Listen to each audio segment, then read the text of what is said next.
Hello and a very warm welcome to our event on the Future of Europe conference.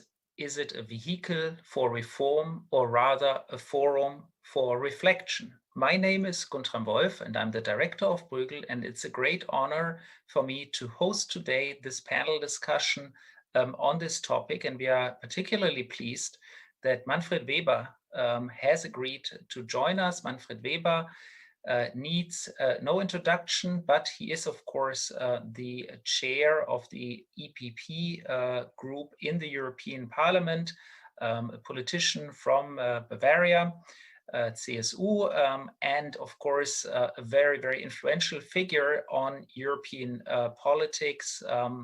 And he was also actually a Spitzenkandidat, meaning a top candidate for becoming the Commission president 3 years ago. And so it's really great to have you with us today to discuss and kick us off in this very important discussion on the Future of Europe conference, which was launched quite recently and which has already received a lot of different views on what it will achieve, and it is actually as a conference. It is run by the three institutions: the Commission, the Council, and the European Parliament. And one of the central theses of a recent note that Sergio Fabbrini, Erik Fossum, Magdalena Góra, and myself have proposed and have written is that the fact that it is run by three institutions that have very different views about what Europe is and what European integration is all about means that it's quite unclear what this conference will actually achieve, and it could go in very different directions. And this is one of the big topics we want to discuss. And I want to therefore also welcome my co-authors that I just mentioned, so Sergio Fabbrini, Magdalena Góra, and Erik Fossum. And I also want to welcome, of course, Vivien Schmidt, who is Jean Monnet professor at Boston University and a political scientist, to give us, I don't want to say an outside perspective, but perhaps a perspective that is less driven from within Europe, because you are living outside of Europe. Without much further ado, let me give the floor first to you, Herr Weber, Manfred Weber, to kick us off, and then we will afterwards have all the other panelists, and then after that a discussion from the audience. And if I can ask the audience also, if you want to ask questions, please go on Slido and type the code word, the hashtag Europe, and then you can type the questions, and I will see the questions on my phone and be able to ask them to our speakers. Thanks a lot, and Manfred, the floor is yours, please. Yeah, good morning, and thank you so much for hosting this event today. Mr. Wolf, Guntram, I thank you so much for this. I also want to applaud and want to really thank the whole Bruegel institute for their activities, for their work. We need this background thinking. We need this contact between think tanks, between universities, and our political process. That's why I'm happy to be today with you, especially in this exercise, because it is an exercise of a long-term project in front of us. And that's why I thank you so much. I must tell you, I'm first of all happy that we can start. You know that after the Corona crisis in the Conference for the Future of Europe preparatory process, we lost so much time. We had some, let me say, power questions also on the table, how to organize things. But that is in a way bureaucracy, that is in a way over, that is in a way the crisis contribution. And now next Saturday, we will have the first plenary session in Strasbourg. We had already the launch of the conference a few weeks ago in Strasbourg with the three presidents, and also Macron was there. So that was the official start. But next Saturday, we will be the first time in the room together. Hopefully, as much as possible, that colleagues can really join physically in the room. And that's what, again, I'm happy. And why am I happy? I tell you, the key question for me is that we must understand that in the beginning of this decade, we are in a turning point for the future of our continent, for the future of our way of life, how we organize a society. We saw now in the last days the pictures with Joe Biden in the European Union, today with Putin, and I think we all know, as those who are working on these subjects, that the global development is so powerful, so strong, that Europe needs a kind of a rethinking and probably also a restart of what we believe in and what we have to do now.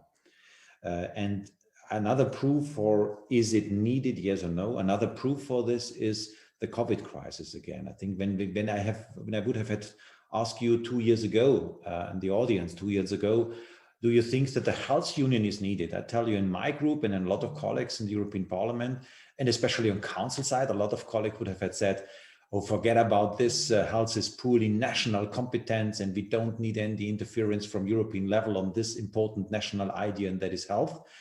And today, when I approach citizens, when I say to citizens, do you have an understanding why in Austria they ask you to have 1 meter distance? In Germany, they advise is 1.5 meter distance to keep the coronavirus distance from you. And in Luxembourg, it's 2 meters distance. So tell me, what is now the rule in European level? So everybody understands that we need common European thinking in this. You cannot answer a pandemic on national level anymore. We have now the certificate, we have the documentation for enabling the freedom of movement. So immediately people understand that health is an European issue. And you probably have in mind that in my election campaign, I was already asking for a European campaign against cancer. That was a powerful argument in my campaign. And EPP is delivering now with Ursula von der Leyen, with Stella Kyriakides, with a cancer program for Europe. So people understand that we are better together in the health if we do it together. So I think the need crisis management in the past and to overcome this. And secondly, the question, what is globally ahead of us is obvious. You know about the procedure. I think it is great that we start not with giving perfect answers. We are starting with listening. May I be frank, as a member of a parliament, as a politician, I hope I know quite well what citizens expect from us. So frankly speaking, I like very much the approach to go and to listen.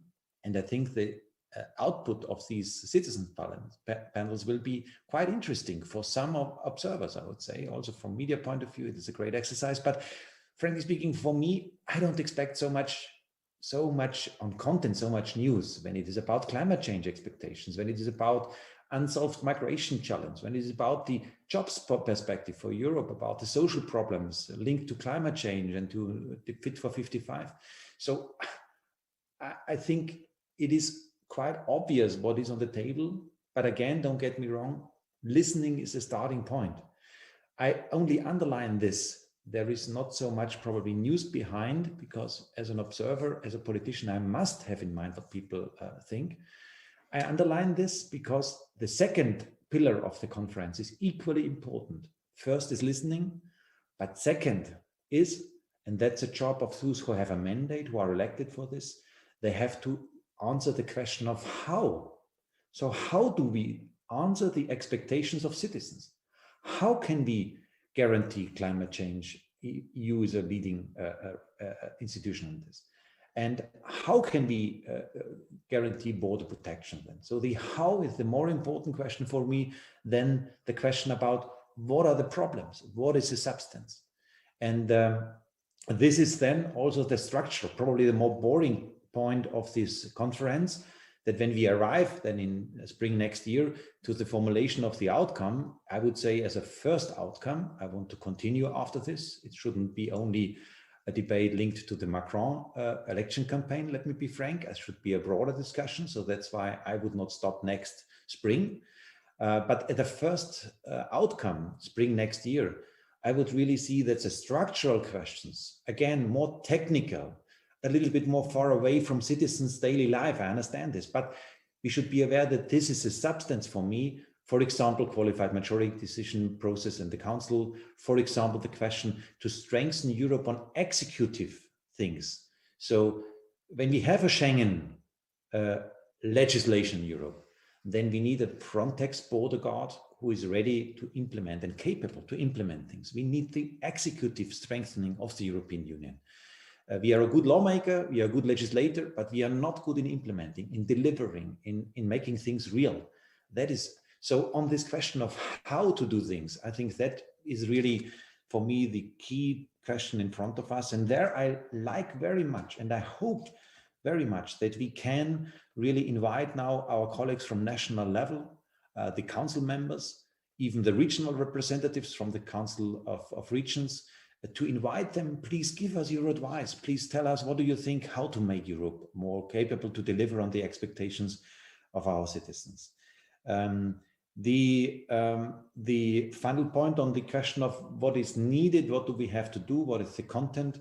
Let me also underline that democracy, to make Europe a democratic Europe, is for me an additional key element of this conference. And also Emmanuel Macron described this in his initial ideas for boosting this conference. When we spoke about the transnational list, when we spoke about the question of how can we manage 2024, the Spitzenkandidaten concept, does it make sense still to nominate candidates? Or how do we do it next time? So I want to have an open debate about this. You know, I personally believe in a Europe which must be a democratic Europe, otherwise it has no future. If we cannot build up a bridge between citizens and Brussels, we must fail. And Brexit is a proof for this. We must fail. And that's why this debate about how to organize a democratic Europe, how to make this more understandable for citizens, and how to create a European lively debate about the future of Europe and give then people a say in which direction we go, is another key element. And finally, your title was I think also the idea was to provoke in a way. What do you really think about what can be the outcome? Is it only a listening exercise, a reflection, or do you really think that this is a starting point reform? And let me answer this question finally. Let me say that with a political observation. I think that spring next year, again, the first moment to have an outcome on our table, a document on our table.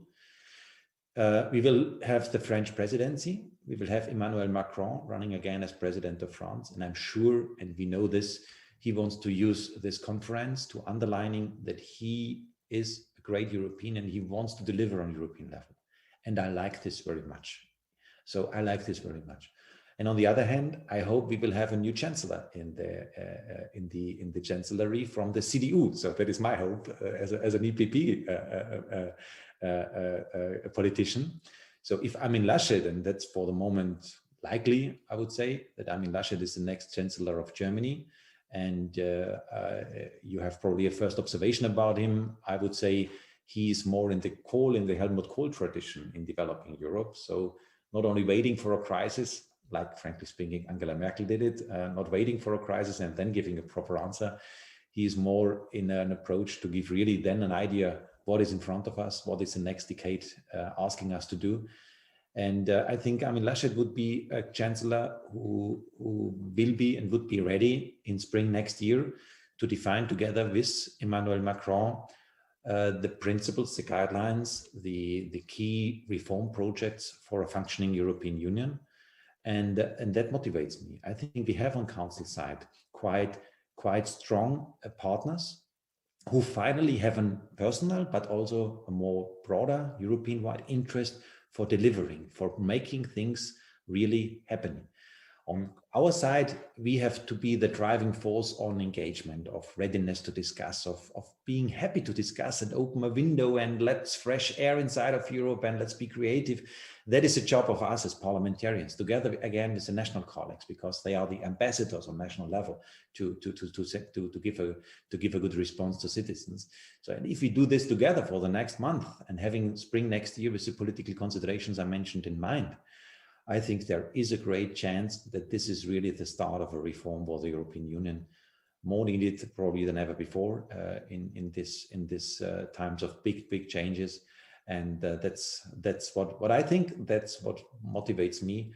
And I hope you are not too skeptical and you are not bringing too much water into the wine when we are starting now the discussion. So thank you so much for the chance to present some considerations.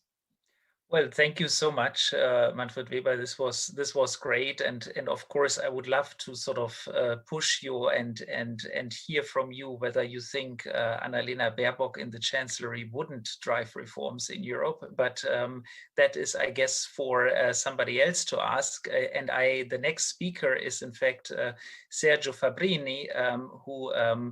I think also needs no introduction, but he is the Dean of the Faculty of Political Science at LUISS University in Rome, and a very, very renowned scholar on European political integration. And I'm sure he will ask you some of the tough questions and perhaps pour a little bit of water in the wine. Sergio, please. Thanks very much. Let me thank first Chairman Weber for having accepted our invitation. It was really very nice from your side to have a confrontation, a discussion, a dialogue with this insignificant scholar and intellectual, right? So we are thinking, but and we try to do with our document, but of course political reality could move in a different direction. So first point, the pandemic was an hindrance to the formation, to the starting of the conference. However, paradoxically, to have a conference after the pandemic make the conference much more significant. It's like to have a conference after a war. Certainly, it is much more difficult to organize a conference in this context. However, I would say this is a unique opportunity to raise the level of discussion. This is not ordinary situation, it's really an extraordinary situation. So the second point, I was reading this morning political data on the German and French public opinion. There is an increase in both countries, in Germany and France, of a positive attitude towards the European Union. The pandemic, in a way, showed that you need to have more Europe in health crisis. And also, after the meeting of yesterday at the NATO, there is a request to have more Europe also in terms of defense. And here come let's say, the aspects of our conversation. Yes, we need more Europe, as Chairman Weber stressed, but what kind of Europe we need? And here, I think, is probably one of the agenda that should be discussed in a way clarified during the conference, because for certain, let's say, politicians, sector of public opinion, newspaper, journalists, more Europe means more coordination, means a strengthening of the European Council. Yes, you can introduce majority voting. However, the European Council would be strengthened as the collegial executive of the European Union, not only a crisis manager, but more than that. And the Commission playing in that context a more executive role, a more administrative role. Roughly speaking, the picture that we had in Ankara when the two presidents met Mr. Erdogan. So yeah, yes, we can push for majority vote. It would be an important step, but nevertheless, you remain unresolved the question, what is the European Council? It's no longer a formation of the Council of Ministers. What is it? The other alternative is that we want to strengthen the European Parliament.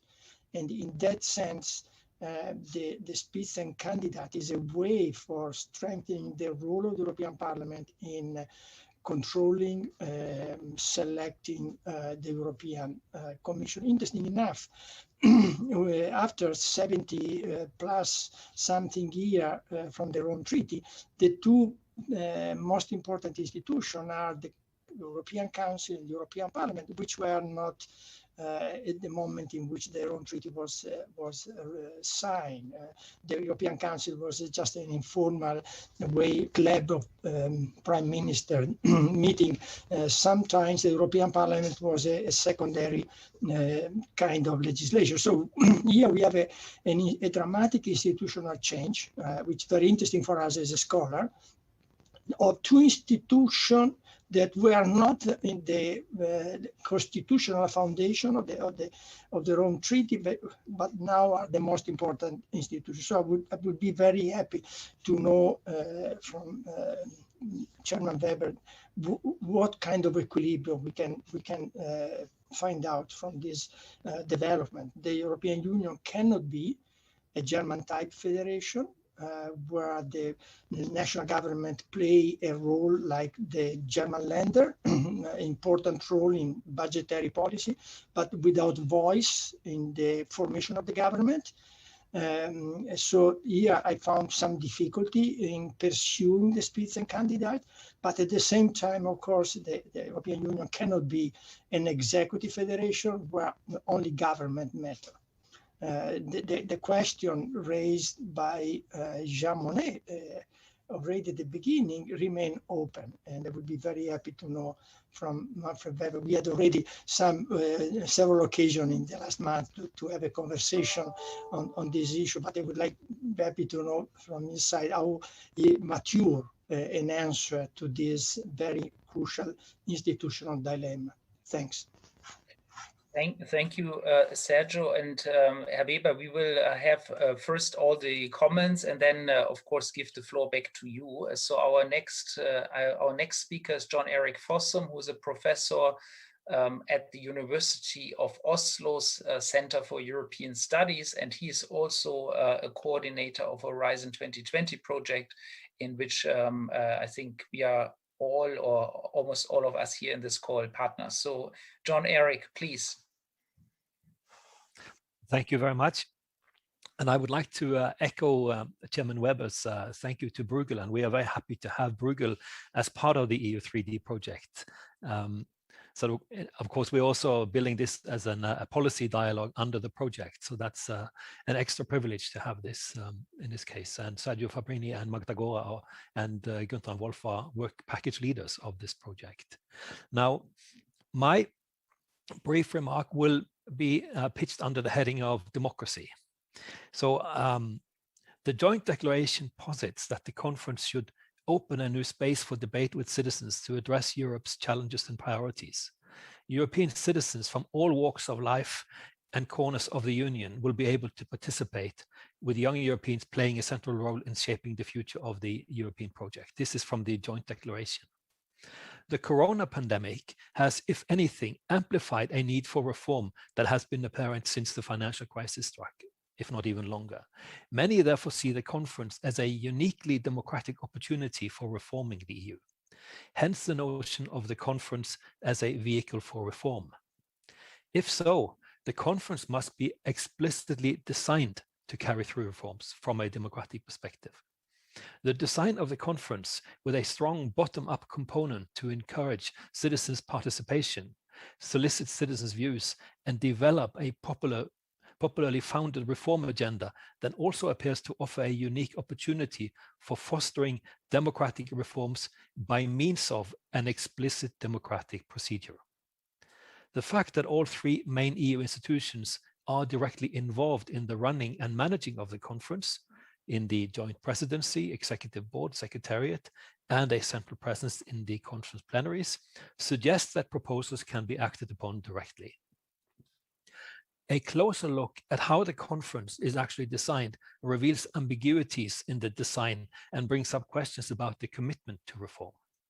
For one, the three core EU institutions do not share the view that the conference should serve as a reform vehicle.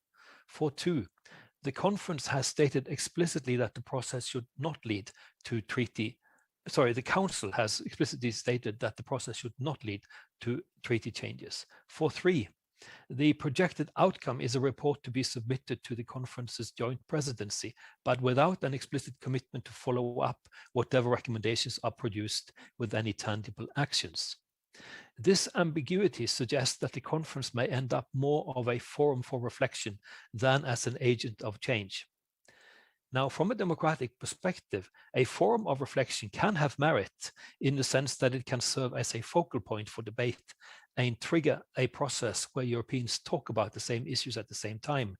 In other words, foster the further development of a European public sphere. The problem at present, as far as I think we see in our piece that we published, is that there does not appear to be any clear position on which of these two roles we should attach to the conference. And why is that problematic? First, if the conference is to serve as a democratic reform vehicle, and I'm thinking now about the procedure, it must be possible to show that citizens' input manifests itself in tangible reform proposals. The lack of commitment to follow up on the conference's deliberations is then problematic. Second, if citizens are asked to give their views and participate in what they may reasonably assume to be a reform process, lack of institutional response will be construed as a failure to act.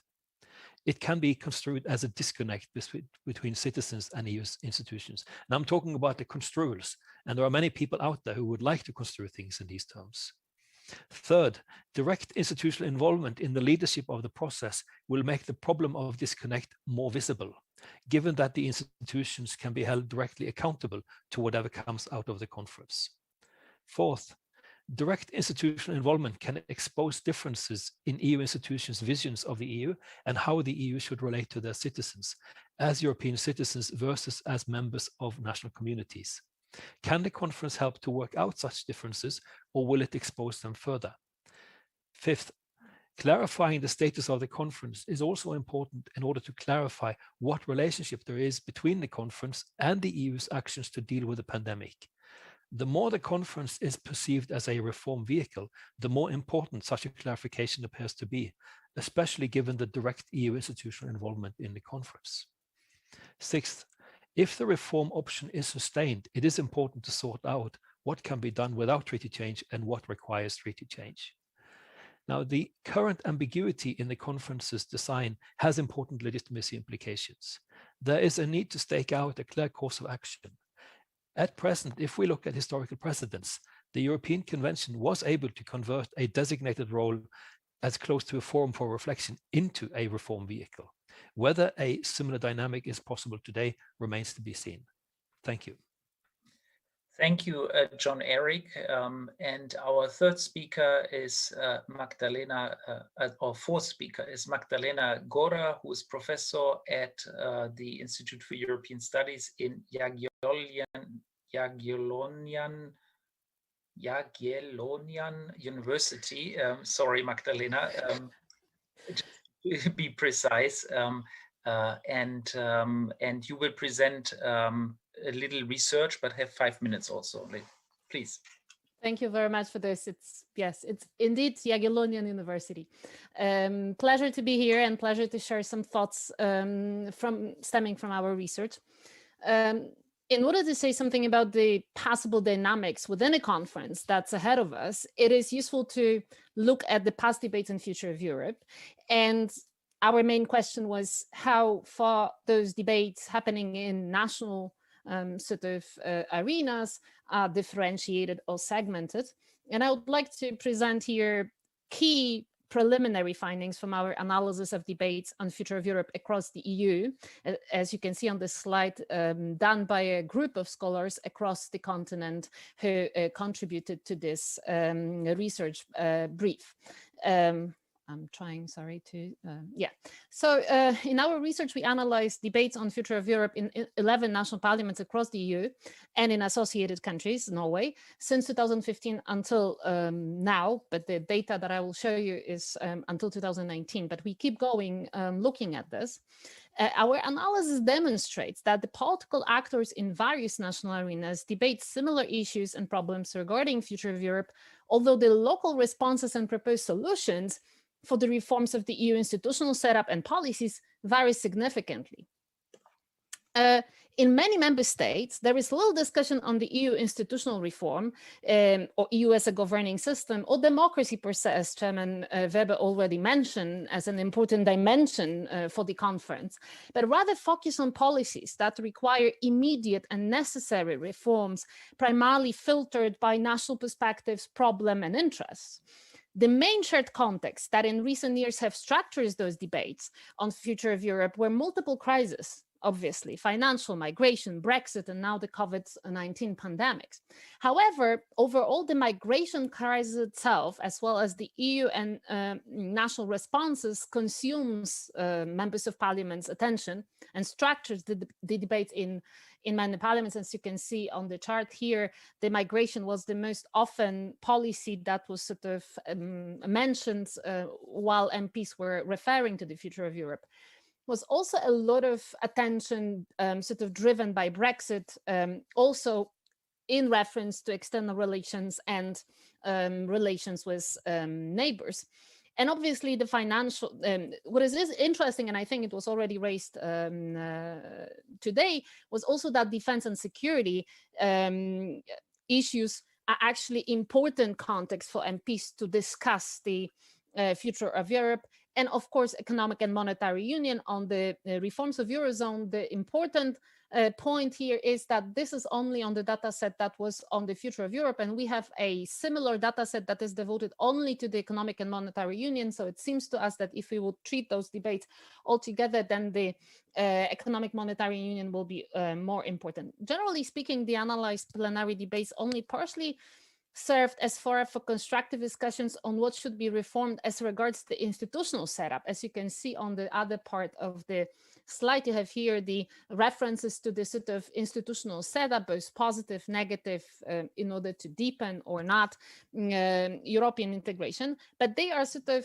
as you can see, rather limited. These debates were also distributed differently among the countries. In France, for instance, these references were obviously quite often, mostly because it was President Macron leading a position that triggered that debate. But you can see, for instance, in Germany, that one of the important points in German parliament was the role of the European Parliament, strengthening the position of the parliamentarian within those debates. Obviously, these are only the sort of sneak peeks that I'll give you. You can find out more in our research brief that is published on the project website. In a Norwegian context, for instance, institutional dimension often was mostly the reference to the status quo triggered by Brexit, obviously because of the sort of status of Norway. But in countries in Central and Eastern Europe or in Sweden, as you can see, the institutional dimension was very rarely raised. Overall, the main pattern is neither fully coherent debate on the future of Europe, nor a debate that is fully segmented or separated. Thus, what we, I think, need to see in a future is essentially to see how those different proposals brought into the conference by citizens can form some synergy. And I'll thank you for your attention. And that is all from our results. As I said, you can read more in the research brief that is published on EU3D website. Thank you very much. Magdalena, thank you so much. Perhaps you can stop sharing your screen so that we can see each other again. That was very interesting as well. And last but not least, let me turn to Vivien Schmidt, and I think I already introduced you, please. Yeah, so thanks very much. Delighted to be here. Thanks for the invitation to respond to the comments. And what we clearly have is a wide-ranging discussion with very important concerns and hopes aired for the conference. And I certainly agree that after the pandemic, it's especially important. It's an especially important moment to reflect and to reform. So regardless of the outcome, simply engaging in reflection is certain to develop a more of a European public sphere, and thus a kind of increasing sense for citizens across member states of being part of the EU. But for reform, one needs active engagement, not just talk. This is about coordination of policy reform proposals to create an agenda and not just communication amongst the public, although that is, of course, very important. And here, Magda's report is very valuable to show that national debates may overlap, but that there's no common agreement or core set of goals among national parliaments.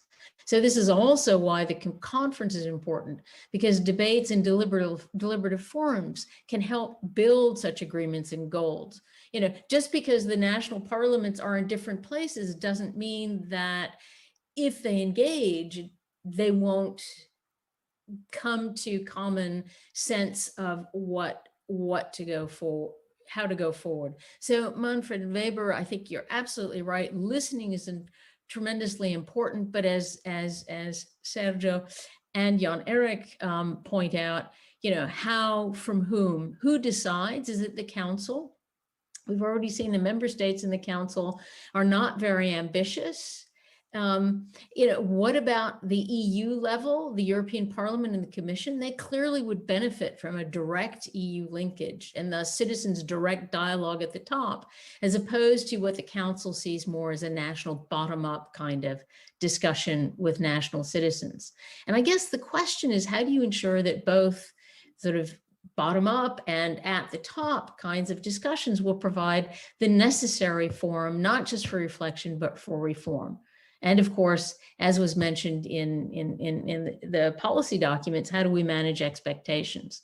Of course, there are no easy answers, but it's importantly, whether through national bottom-up debates or through EU deliberative forums at the top, one needs to discuss both reform of institutions, a reform of both institutions and policies. So on institutions, I'm not going to say much because Sergio has already discussed this at length.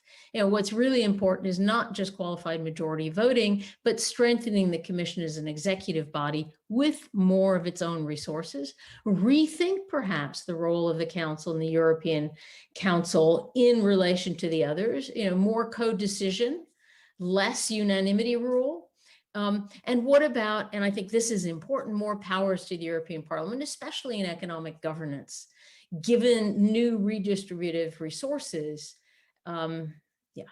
So this also leads us to a question of how much differentiation does one need in the future, especially if some member states do not want to go forward as fast as others and or impose vetoes, whereas the majority see a range of reforms imperative to move forward. Clearly, more differentiation is required.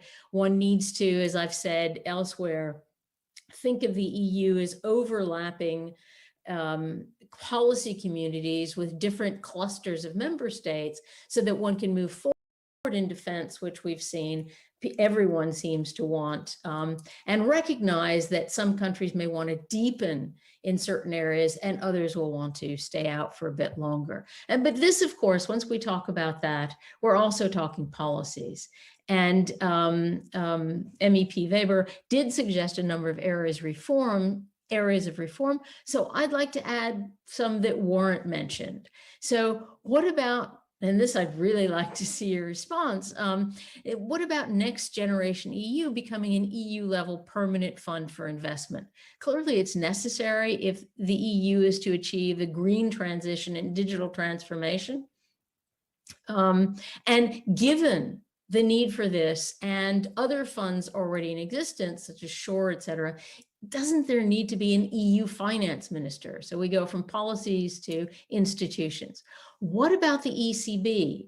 It's been talking about its secondary objectives, but it needs guidance for these, for legitimacy in terms of its action. So beyond inflation, there needs to be a focus on employment, green bonds, et cetera. And so the question here would be, could the Conference on Europe be a beginning of an annual or biannual grand macroeconomic dialogue on not just what the ECB should do, but more generally where the EU is going in the future? And of course, there are other specifics that need to be taken into account. And here the European Parliament may have a role to play. Certainly the Commission needs to advise, state aid. Obviously, these rules need to be revised if there's going to be effective growth in terms of and greening and digitizing economic policies. Certainly, the Stability and Growth Pact rules need reform. rethinking really in this new context of thinking, moving forward, especially beyond the pandemic.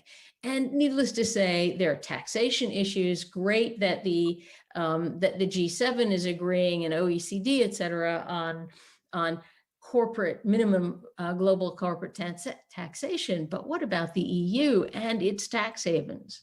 And then, of course, social and labor policy. What about common European unemployment reinsurance scheme, setting minimum wages? All of these are issues that the European Parliament in particular has discussed at many, many occasions, but with little result. So finally, this is also about legitimacy and democracy. Legitimacy involves increasing citizen trust and acceptance of EU governing authority through improved EU governing activities with regard to policy performance, with citizen participation and political responsiveness to the citizens, and the quality of governance in terms of institutions and processes. It seems to me that the conference is an opportunity not only for citizen participation and political responsiveness, but is also important to help improve policy performance and the quality of governance. So as colleagues and MEP Manfred Weber point out,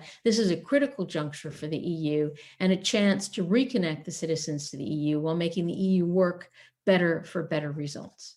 Thank you. Thank you so much. And, I think all the points and questions that were put on the table would fill the whole conference of Europe, I would say. So Manfred Weber cannot answer all of those points. But I think what would be really fascinating is to hear your reflections, perhaps less on the individual sort of policy questions, but more on how you see these questions really lead in the process of the conference to some tangible sort of change. And I thought, just to sort of recap, there's one big question is what kind of union do we want, right? Is it one which is more federal? Is it one that's more state-driven, right? Is that the kind of topics that this conference should discuss, and how should it discuss it? There was the issue of, should it be issues or policies?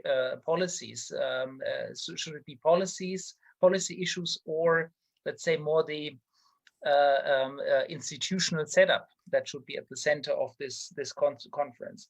There was the very strong critique by Erik that the ambiguity of the conference may lead to lots of frustration and legitimacy issues later on if there's no concrete touchable outcome, even though citizens engage thinking that would lead to tangible change. And that's a very important question. Then I would say also the question of how much is differentiation questions, so different speeds. Should that be part of what the conference can achieve and should achieve and should debate? So I think perhaps you take it from the angle less of the individual issues, but more what can this conference do, and how do you see this conference actually achieve something? Please. Thank you so much.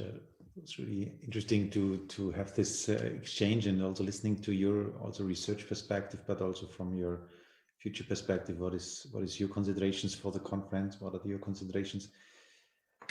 When we start with the question about the risk, because it was well described that on council side, we had a lot of colleagues who blocked things, who tried to delay things, who want to make things impossible, who were against Guy Verhofstadt as a person and whatever. So we saw so much things which were negative in a way. And even on top leader level, it's not only Kaczynski or Viktor Orban or whomever, it's really also in the traditional camps, in my party as well. So people are reluctant, careful, skeptical. And I tell you, I don't know what will be the outcome. I don't know. What I can tell you is that without starting such a fundamental debate again, we cannot win. That is my starting point, And next Friday, in 3 days, 2 days, I will have the first meeting with my EPP delegates from national level, from the council. So the Slovenian foreign minister will be there, from the commission, Dubravka Šuica will be there. So we will be together as EPP family. But mayors and regional governors will be there. A lot of colleagues I don't know even. And we will be together in this conference with a common spirit to discuss the future of Europe. And I cannot tell you what they will tell me. I cannot tell you this. That's the spirit of this exercise now. But what I know is that if we don't start, if we don't use the momentum, and I call really colleagues in the European Parliament to be the motor, to be the driving element in this exercise now, if we don't start, we fail totally, because we need this fresh start of Europe. That's why let's simply do it. About this institutional perspective, we all know that the European Union is unique. It's not easy to compare it to one of the other structures we have traditionally in mind when we speak about the state.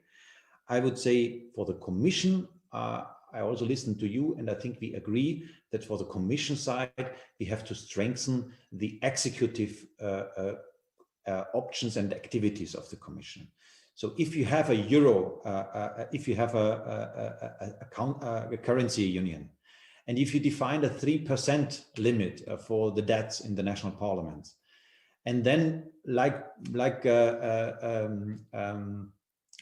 former Commission presidents did, you only have the power to send a letter to Gerhard Schröder and ask him, please, please, please respect it. And otherwise I will go to the European Court of Justice.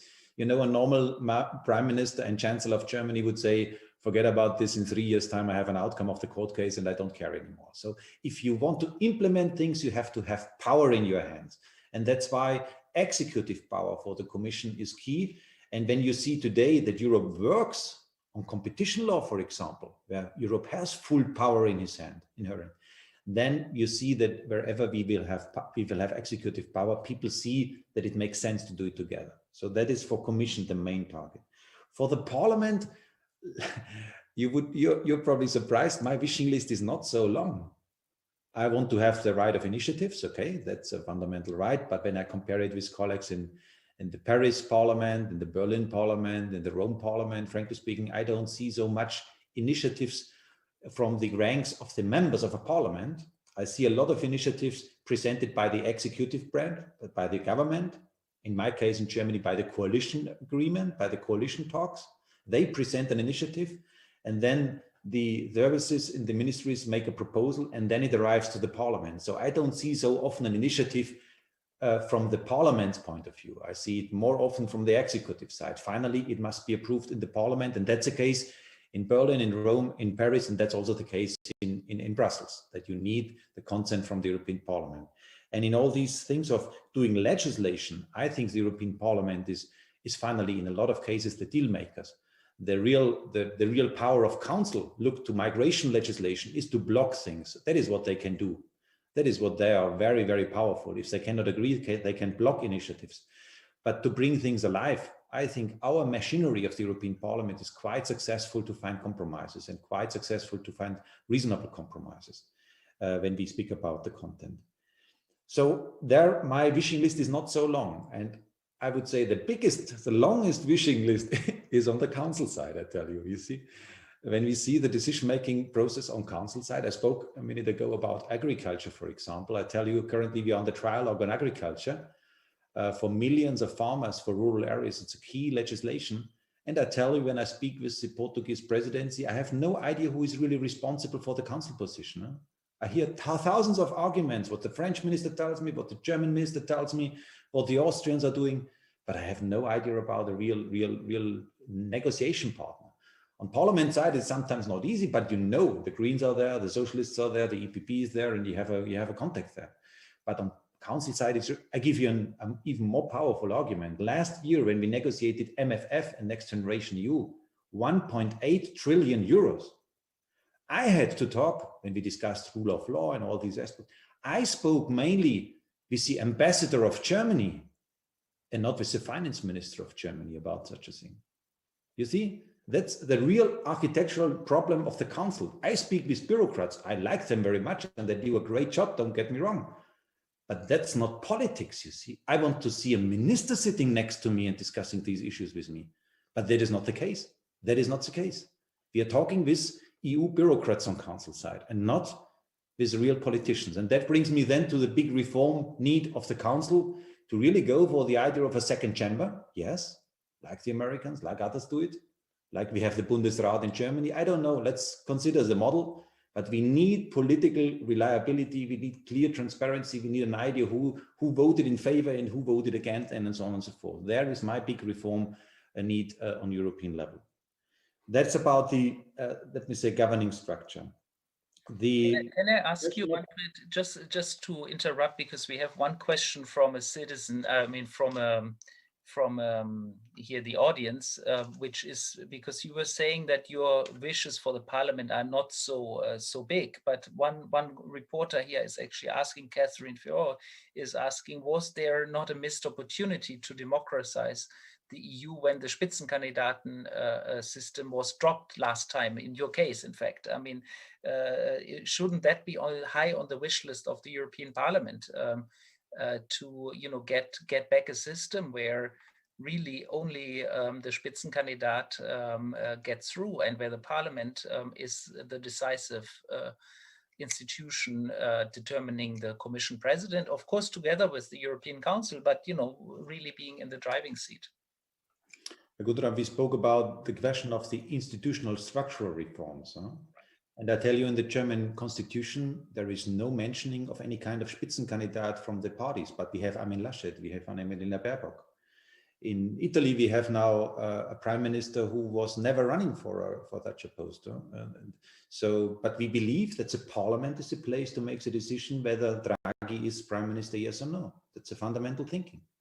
So I don't speak about, let me say, to include the concept into the legally binding treaties. What failed last time, and there I can tell you a lot of stories about this, what failed last time was that the European Parliament was not capable to put the strength of the institution on the table. So you know about what happened on the socialist side, you know what happened on Renew side. I say they were more being driven by socialists by Madrid, and the Renew team was driven by Paris, not so much by the Parliament's initiatives and on. I had no partner like Jean-Claude Juncker had with Martin Schulz, who was not mainly dominating with the, let me say, political considerations, but first of all with the institutional considerations. Martin Schulz was convinced about the concept, and that's why Jean-Claude Juncker won. And I had no Martin Schulz on my side, frankly speaking. That was my problem. That was a party political problem behind. So, but that's not the structural, the institutional perspectives. That's about culture, about whether parliamentarians are capable to defend their institution and the culture of this institution. And that was not the case in 2019. But again, coming back, this institutional part is one aspect. I want to go to this question of treaty change, yes or no. In the final text of the conclusion by the three presidents, it is an open formulation. So Council wants to avoid it, but it's an open formulation. That's why I want to see that we discuss this in the conference. Is it needed or not? Starting point is, what kind of reforms do we need? And the second step is then, let's keep it open whether a treaty change is necessary or we can do it inside of the treaty. But it is open. It is an open question. And if we can win our colleagues from the national level to be on our side for some even bigger reforms, then let's do it. And to provoke a little bit the Council side, I would even go for a situation, because I see the big demand for Europe to go further. I would even say that if a treaty change among all 27 is not possible, we have even to consider to go without one or two of the member states, and to go even, I don't like it as a member of parliament, but even on the foreign affairs, on defense field, even to go for an intergovernmental approach. I don't like it, don't get me wrong, as a parliamentarian, but we did it with Schengen, we did it with Euro, with ESM, and so on. If this is needed to make Europe strong, then let's do it. We cannot wait anymore for the slowest one inside of the Council. We cannot wait anymore. The global development is so strong, so powerful, we have to move forward. And if you allow me, only two more general considerations. We discuss so much about this involvement of citizens. And again, I like this very much of listening. But I want to describe a risk behind this discussion, because this discussion is fueling the debate, citizens against elites. I am a citizen. I am a citizen. I have a mandate for 5 years, yes. But before we arrive to the next European elections, I'm not automatically re-elected, I'm a citizen. And I got a mandate. The idea of a plenary is that citizens with a mandate, because they campaigned, they convinced citizens, they convinced voters, and they got then finally a mandate to do their job on behalf of their voters. Representative democracy. And if we go the line of only underlining that the citizens' listening approach is key and the rest is in a way not so important, then we really fuel also the question of citizens against elites. I'm not elite. Huh? I try to do my best to keep my contact with my constituency, even in digital world. And I think a lot of colleagues try to do so. So that's a kind of a warning signal. May I say it in another form when we speak about the democratic Europe? When you stand in front of a door, the citizens is opening the door, and when you ask citizens, like we do it now in the citizens panels, what do you think about the future of Europe? Then he tells you, oh, migration and social and these things. Okay, that's good. That's very important. But it is much more powerful not only to open the door and ask the citizens, what do you think?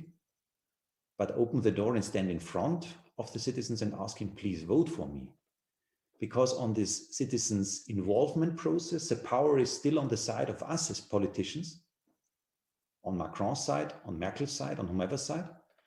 But if you ask, please vote for me, then the power is on the side of citizens. And that is democracy. That is the basic principle behind.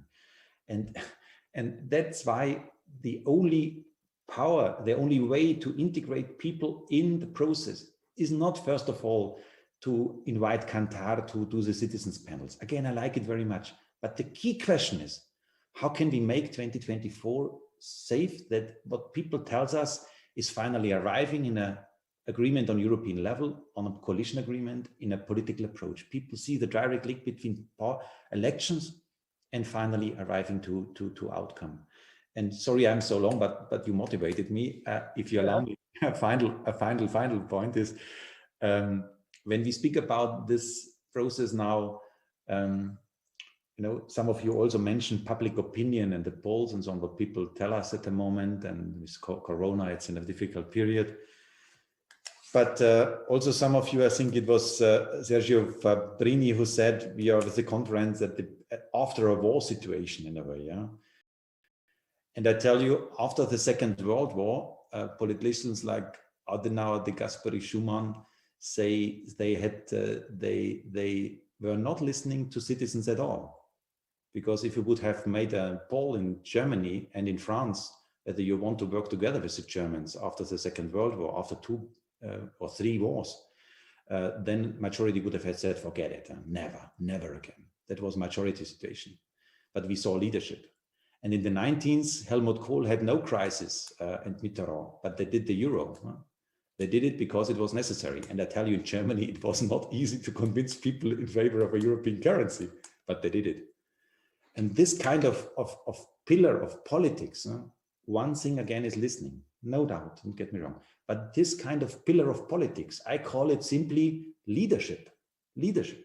This pillar of European politics is what we are lacking currently. This is what we are lacking currently. And that is what I hope to see when we arrive finally to the final votes on the Conference of Future of Europe. I don't know whether it happens again, but I want to try it. Wonderful. This was really very insightful. And unfortunately, we don't have really much time left, even though there's lots of questions. I think many of the questions were answered by you, Manfred Weber, already. I mean, I think really the gist of the questions, if I can say so, is really about this question of democracy and, you know, how can we re-establish and get a feeling for democracy and make sure that it works at the European level. And I think, in a sense, the Spitzenkandidaten and the fact that it didn't work last time at least has created a lot of frustration in some quarters, because you know, basically I think the feeling is, yes, I voted for this person, but I got somebody completely else. Now that might be still a good person, but you know, where is it that my vote actually has made a difference, right? I think that's what the citizens are asking. And I think, I mean, some questions here are really about, you know, is this conference at the end of the day an attempt to democratize the EU, or just to preserve the existing institutional hierarchy and the status quo? So I think that's you know, the kind of feedback I get here. Perhaps you want to have one last observation on this, really, for 1 minute, and then I have to conclude.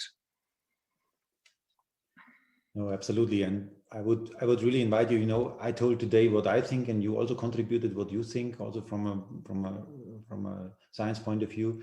But we are in an open process. And again, I want to make Europe successful, and I want to make Europe more democratic. That's my driving element. And as a final point, we even can, in a way, dream. Is it better now, if the Spitzenkandidaten concept cannot be restarted in 2024, is it better now to talk about probably a direct election of a president of the European Union? Is this probably a dream? That would immediately, we spoke about the public opinion. If you would have a direct election of a president of the European Union, that would immediately create a European public space, because we have the same personalities all over Europe running, and candidates would have their party flag behind them. Is this probably the big game changer for creating a democratic Europe? So I don't want to start only with this traditional debates about Spitzenkandidat and about transnational list and so on. That is for sure important, but let's be creative. I think now at the beginning of the conference, we have to talk about everything. Huh? And finally, probably we will arrive, hopefully, to a good compromise. I'm excited. So let's start. Wonderful. Thank you so much, Manfred Weber, and thank you to all of my academic co-panelists. It was really a pleasure to host this conference, and I think it was really a great start to discuss this very important issue. I'm sure it's not going to be the last debate that we will host, and in a sense, we are also contributing here to the citizens' debate and, you know, the debate among academics and civil society. And so thank you so much for engaging today in that discussion, and until next